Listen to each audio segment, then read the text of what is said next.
Dalam sejarah kuno Jepang, ada satu kota yang akan didatangi iblis setiap 50 tahun sekali, merasuki satu orang untuk melakukan pembantaian besar-besaran dan menciptakan teror mengerikan yang membuat sisi kota menjadi ketakutan. Hanya segelintir orang saja yang mengetahui akan sejarah ini, dan hanya dia yang bernyali yang mungkin berani untuk menghentikannya. Berlatar di salah satu kota di Jepang yang bernama Kota Shinjo, kisah diawali dengan memperlihatkan kediaman seorang bos Yakuza yang kebetulan baru mendapat kabar tidak menyenangkan terkait salah satu mitra bisnis mereka yang lebih memilih pakai jasa orang lain untuk sebagai backingannya, sehingga alih-alih marah langsung kepada mitra bisnisnya, si bos melampiaskan kekesalannya dengan memanggil si anak buah untuk maju ke depan dan...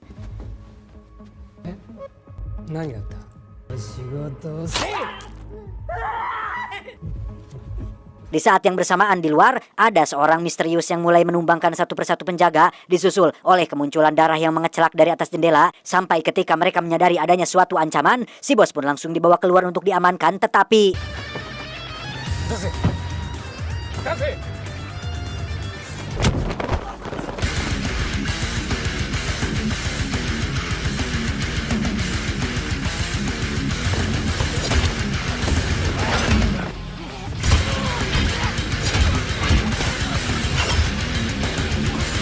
Dan ya, perkenalkan, dia bernama Sakata, seorang pembunuh bayaran yang dijuluki sebagai legenda iblis kota Shinjo, di mana Sakata dikenal sebagai solo fighter yang suka bekerja sendirian dan tidak pernah gagal dalam menjalankan suatu misi.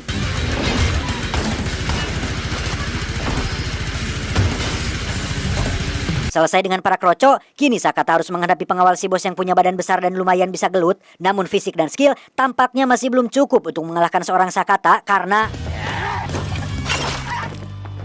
Setelah membuntungi tangan si pengawal dengan golok paranting ala parabnya, Sakata pun naik ke kamar si bos yang terlihat sudah kena mental. Kesan awal yang tampak kejam dan sangar, kini seketika pudar saat si bos melihat sosok yang jauh lebih sadis daripada dirinya, yang masih dengan golok tajam buatan Asgard Blade. Sakata pun langsung menebas si bos tersebut sehingga...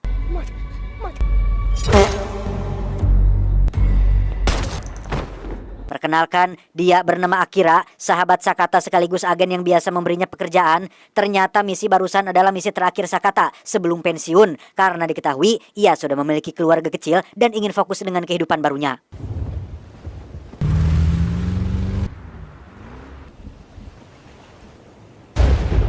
Setibanya di rumah, Sakata langsung disambut oleh putri kecilnya yang sangat lucu dan sang istri yang juga ikutan memeluknya. Semuanya sangat normal. Inilah kehidupan yang sudah lama Sakata idam-idamkan. Jauh dari pertumpahan darah dan jauh dari kekejaman. Namun ketika Sakata baru selesai mandi dan akan menemui keluarganya, tiba-tiba...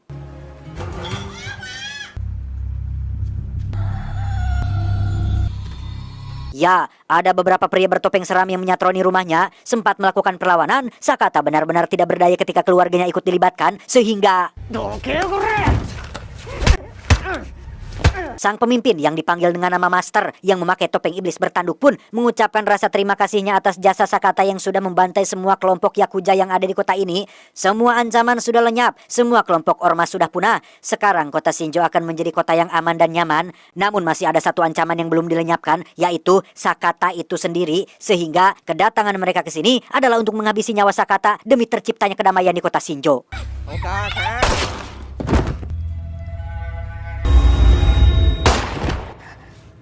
Dan ya, mereka menghabisi nyawa istri dan anak Sakata yang sebenarnya tidak berdosa dan tidak tahu apa-apa. Namun karena sudah terlanjur menjadi saksi mata, maka mereka terpaksa membunuhnya. Dengan fakta bahwa Sakata sudah tidak punya siapa-siapa lagi dalam hidupnya, ia berjanji suatu hari nanti dirinya akan datang dan membantai mereka semua satu persatu. Namun untuk saat ini, Sakata benar-benar tidak berdaya dan langsung ditembak tepat di kelapa.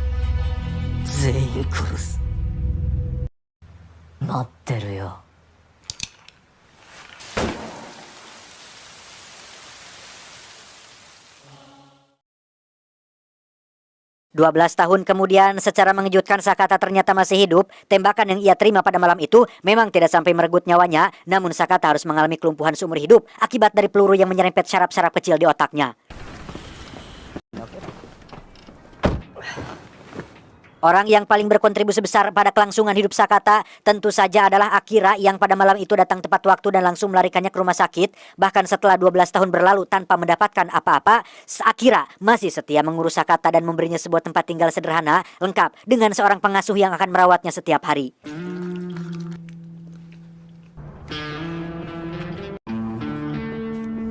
Sejenak kita tinggalkan dulu Sakata dan beralih ke acara konferensi pers yang memperlihatkan sang bapak wali kota bernama Sunohara. Sudah 12 tahun sejak ia memimpin kota Shinjo menjadi kota yang nyaman, aman, dan lebih baik. Kini, ia sedang membangun sebuah resort mewah pariwisata yang di dalamnya ada berbagai fasilitas hiburan seperti bioskop, restoran, kasino, inro, tempat pijat, karaoke, warnet, warteg, servis HP, tempat nyaduk, dan lain sebagainya yang katanya dibangun untuk meningkatkan perekonomian kota Shinjo demi kebaikan bersama. Saat sesi tanya jawab sedang berlangsung, ada seorang jurnalis bernyali tinggi yang mengajukan pertanyaan terkait banyaknya kasus orang hilang selama masa kepemimpinan Sunohara. Sempat panik dan bingung menjawab, Sunohara pun langsung ngegas balik dengan mengatakan, mana buktinya, sampai-sampai moderator pun langsung menghentikan sesi tanya jawab tersebut. Ternyata data yang dimiliki oleh si jurnalis didapatkan langsung dari mantan anggota Yakuza yang dibayar agar mau memberikannya sejumlah informasi yang pada intinya Sunohara, sang bapak wali kota, tidak sebaik yang masyarakat kira. Ada banyak hal-hal mengerikan di belakang yang tidak diketahui oleh orang banyak sehingga membuat si jurnalis semakin tidak sabar untuk mengungkapkan hal ini ke permukaan.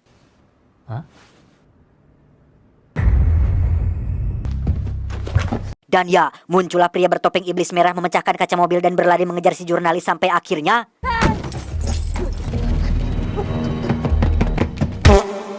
setelah si jurnalis mati, muncullah pria lain memakai topeng kakek tua yang meminta si mantan anggota Yakuza untuk berlutut dan memasukkan pistol ke dalam mulutnya sehingga tamat sudahlah satu-satunya orang yang mengetahui akan kebusukan sang bapak wali kota.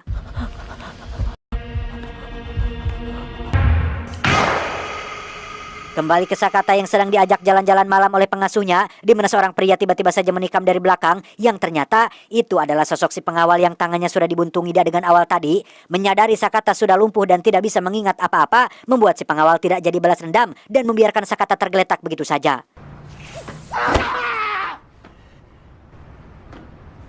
Dosa. Sakata pun langsung dilarikan ke rumah sakit dan dijaga oleh 2 orang polisi untuk melindunginya dari kemungkinan akan terjadinya penyerangan lagi, di mana seorang kapten polisi yang cukup tersohor di kota Shinjo pun memberikan selembar uang untuk kedua penjaga itu ngopi di luar supaya ia bisa leluasa masuk ke dalam dan melihat Sakata dari jarak dekat. Hisashiburi da na, Sakata. Setelah memastikan bahwa itu memang benar adalah Sakata, Anda mungkin akan terkejut saat mengetahui jika si kapten polisi ini adalah satu dari beberapa orang yang pernah menyatroni rumah Sakata 12 tahun yang lalu.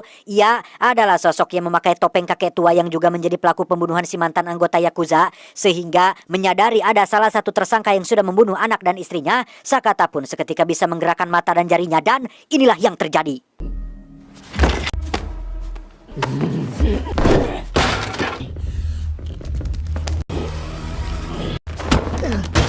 Tak lama, muncullah 2 petugas yang sempat terkejut melihat si kapten memakai topeng, di mana saat mereka berdua sedang mengembalikan Sakata ke atas ranjang, kapten tiba-tiba mengambil pistol milik salah satu penjaga dan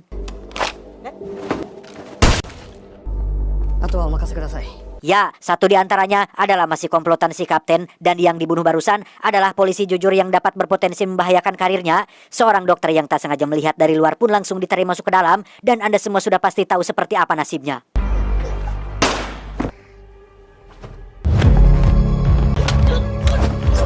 Dan ya, Sakata kembali bangkit dan menyerang saat mereka berdua sedang lengah, di mana saat ini kondisi tenaga Sakata sudah mulai pulih sekitar 60% dan lihat apa yang bisa Sakata lakukan dengan 60% itu.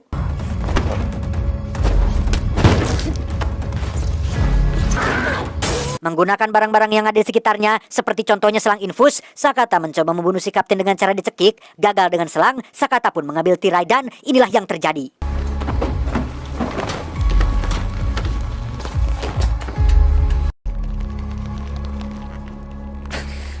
Setelah menghabisi salah satu pelaku pembunuh keluarganya, Sakata yang masih liliniun pun berjalan keluar tepat saat ada Akira datang menjemput.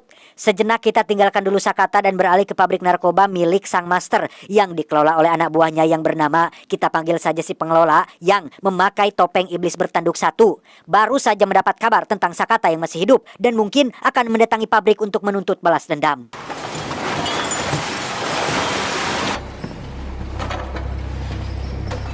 Tak hanya menghubungi si pengelola, sang master pun menghubungi anak buahnya yang lain yaitu si Serigala yang menjabat sebagai koordinator penyeleksi barang-barang baru yang didatangkan dari luar kota, di mana si Serigala juga ikut diperingatkan akan kedatangan Sakata yang mungkin menuntut balas dendam. Dengan penuh percaya diri, si Serigala yang sedang akan mencicipi salah satu barang pun mengatakan jika ia akan menemui Sakata terlebih dahulu.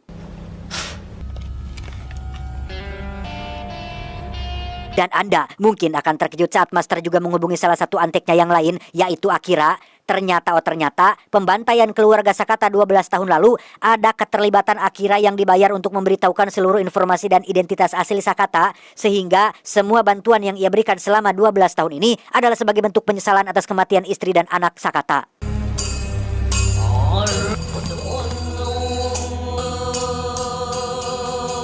Setelah menembak Sakata dari belakang, Akira dan asistennya pun membawa jasad Sakata ke lokasi pabrik si pengelola sesuai perintah dari sang master, di mana saat mereka sudah tiba di lokasi dan jasad Sakata sudah dipastikan keasliannya, mereka pun membuang jasad Sakata ke mesin conveyor untuk dihancurkan bersama dengan sampah yang ada di sana. Tetapi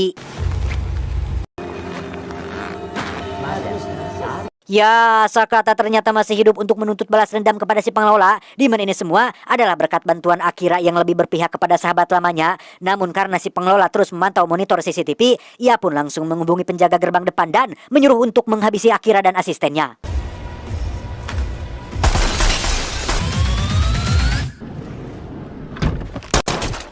Setelah Akira dipastikan masih hidup, kita akan berfokus pada Sakata yang sedang membrutal menghabisi semua penjaga di pabrik tersebut yang tanpa banyak omon-omon dan cocot-cocot tidak penting. Inilah aksi Sakata yang sangat edan eling.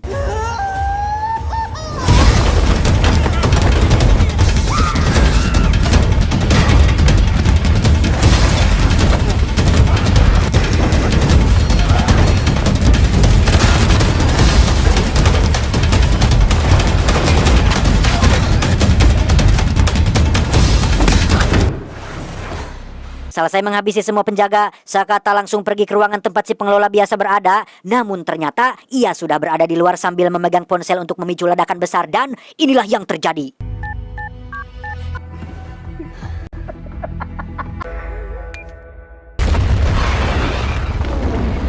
Setelah Sakata dipastikan mati dalam ledakan, si pengelola pun langsung memberitahu master tentang hal itu. Tapi tak lama, muncullah Sakata dengan berselimutkan kain tebal yang melindungi jadir asap dan kobaran api, sehingga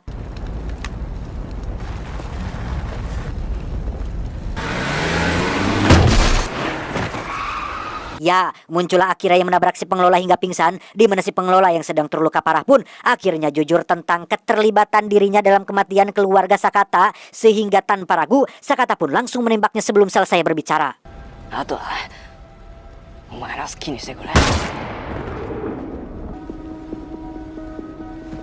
Berlokasi di dalam kapal tua, Sakata menginterogasi si pengelola tentang siapa saja anggota dalam komplotannya, di mana ponselnya tiba-tiba saja berdering yang ternyata berasal dari sang master.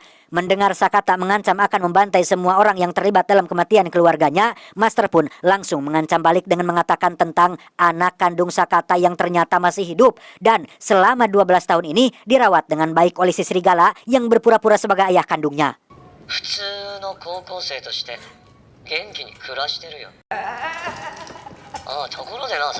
Bukan hanya itu saja kejutannya, Anda mungkin akan cukup terkejut saat mengetahui tentang wajah dan sosok asli sang master yang ternyata tidak lain dan tidak bukan adalah Bapak Wali Kota Sunohara terhormat yang memiliki rahasia mengerikan di balik pencitraannya yang baik di hadapan publik.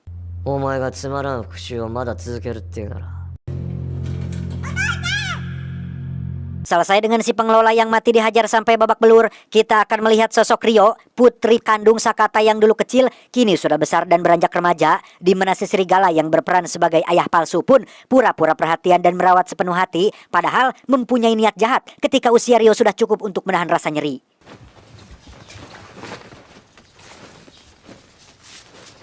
Rio, kiyotsukete na. Rio sendiri punya hobi memanah dan sudah menjuarai beberapa ajang kontes memanah sekabupaten, di mana Sakata sendiri sedang mendatangi kawan lamanya yaitu si informan untuk mencari tahu tentang di mana alamat si Serigala berada.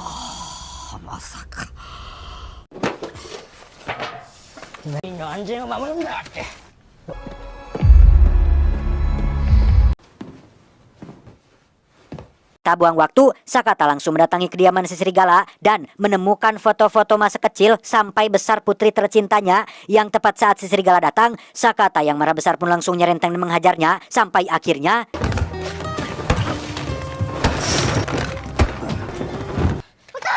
ya, Rio sudah berada dalam posisi siap melepaskan anak panahnya. Itu ia lakukan demi untuk melindungi si serigala yang ia anggap sebagai ayah kandungnya. Sehingga meskipun Sakata hanya terdiam menatap mata putrinya dengan sangat dalam, Rio tetap melepaskan anak panahnya dan Rio.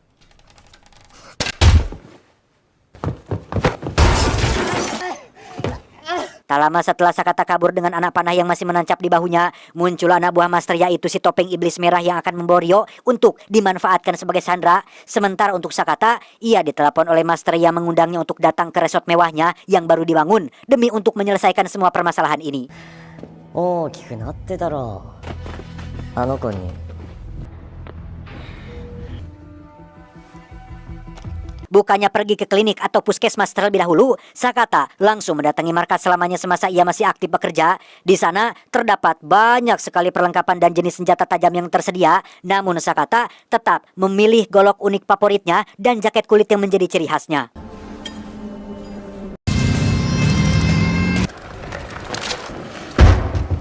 Setibanya di lokasi, Sakata berhasil mengelabui para penjaga luar dengan mobil yang kosong, di mana Sakata sendiri masuk melalui jalan lain dan langsung membabi buta menghabisi mereka semua.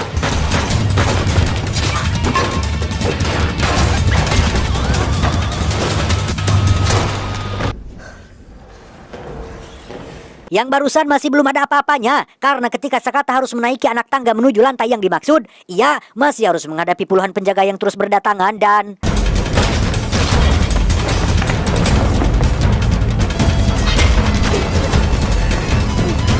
selesai dengan yang ada di tangga, Sakata pun berjalan ke salah satu ruangan dan tiba-tiba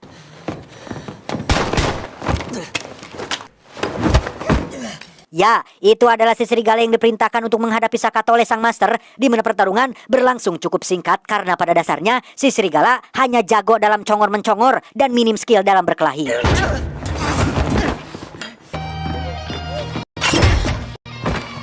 Selesai dengan serigala, Sakata yang sudah kelelahan pun berjalan menuju lift yang akan langsung membawanya ke lantai paling atas. Tetapi, tebak siapa saja yang muncul lagi?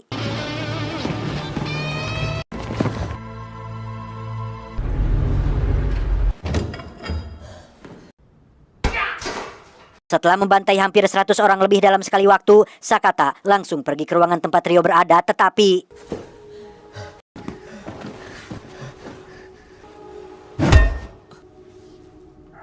disinilah Sakata sekarang ditawan dengan posisi mirip sekali saat keluarganya dibantai 12 tahun lalu. Sambil mengancam akan memenggal kepala Rio, sang master alias Bapak Wali Kota Shinjo pun sedikit menjelaskan tentang tujuan dia yang sebenarnya. Niatnya memang baik, ingin menjadikan kota Shinjo sebagai kota teladan, bersih dari preman, aman dari pertamak oplosan, aman dari mobil dinas yang hilang dan disalahgunakan dan tetek bengek pianyingan lainnya. Namun cara yang master pakai memang terkesan sangat brutal, seperti contohnya akan langsung mengeksekusi para pejabat daerah yang ketahuan korupsi seolah-olah hilang bak ditelan bumi, membunuh para pengusaha yang menolak ikut kerjasama dalam kemajuan kota, memanfaatkan uang hasil bisnis narkoba untuk membangun infrastruktur kota, dan tidak akan segan-segan memerangi siapapun yang menjadi penghalang akan tujuannya. Oni ni nare. Sesuai narasi yang dijelaskan di awal video, iblis akan datang ke kota Shinjo setiap 50 tahun sekali dan melakukan pembunuhan massal. Sang master alias Pak Wali Kota percaya jika iblis yang dimaksud telah merasuki Sakata yang digadang-gadang sebagai pembunuh bayaran legenda. Sehingga selain ingin menjadikan kota Shinjo sebagai kota teladan, sang master juga ingin menjadi orang pertama yang berhasil menghentikan iblis membuat kekacauan. いないように見える Setelah puas bercocok-cocok ria, master pun langsung menghunuskan pedang dan siap memenggal kelapa Rio. Tapi tiba-tiba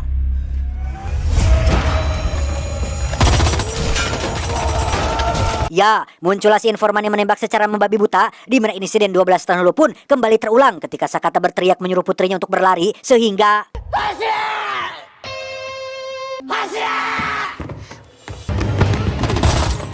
setelah Rio aman bersama si informan, kini Sakata bisa lebih leluasa melakukan balas dendam, yang karena kali ini lawannya adalah si iblis merah yang kemampuannya tidak seperti kroco-kroco yang ia hadapi sebelumnya, maka Sakata pun cukup kewalahan menghadapi si iblis merah ini.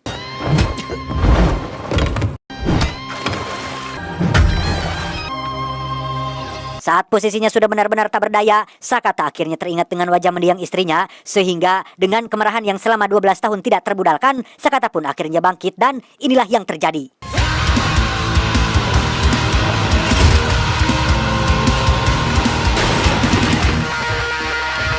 Ketika si iblis merah sedang sekarat, sang master pun membuka topengnya dan ternyata itu adalah saudara kembarnya sendiri yang punya wajah bekas luka bakar.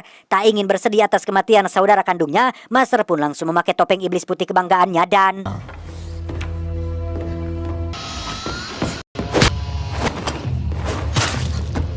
Ya, siapa yang menduga jika Sakata harus kehilangan tangan kirinya setelah ditebas dengan mudah oleh si master? Dengan kondisi babak belur dan kehilangan banyak darah, Sakata masih bisa bangkit dan bergerak menyerangnya sampai akhirnya...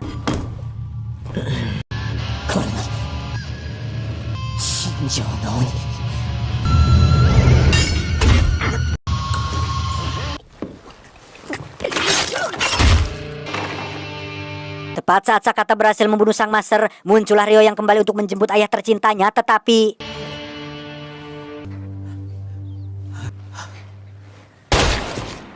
Serigala ternyata masih hidup dan menembak Sakata hingga terkapar. Ia masih saja berpura-pura menjadi seorang ayah agar mendapatkan simpati dari Ryo, tetapi Sakata langsung menebasnya dari belakang dan langsung memeluk Ryo seperti saat ia masih kecil dulu.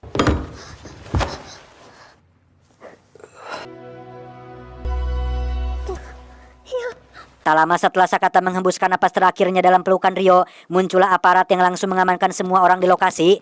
Terlihat sang master masih hidup dan tersenyum saat digotong hingga 1 tahun semenjak kejadian itu. Master kembali mengikuti pemilu kedua dan lagi-lagi berhasil menjabat sebagai wali kota selama 2 periode berturut-turut. Namun yang mengejutkan adalah itu bukanlah sosok master yang asli, melainkan saudara kembarnya yang punya bekas luka bakar di samping wajahnya dan bertekad untuk melanjutkan misi saudaranya yang sudah meninggal dunia.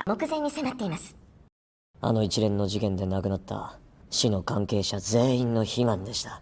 Seperti kebiasaan sang master yang suka mengunjungi kuil untuk melakukan ritual, si iblis merah pun melakukan hal yang sama untuk menggantikannya. Namun yang tidak ia duga adalah kemunculan Ryo yang datang menuntut balas dendam atas kematian kedua orang tuanya, sehingga tamat sudahlah riwayat si iblis merah ini.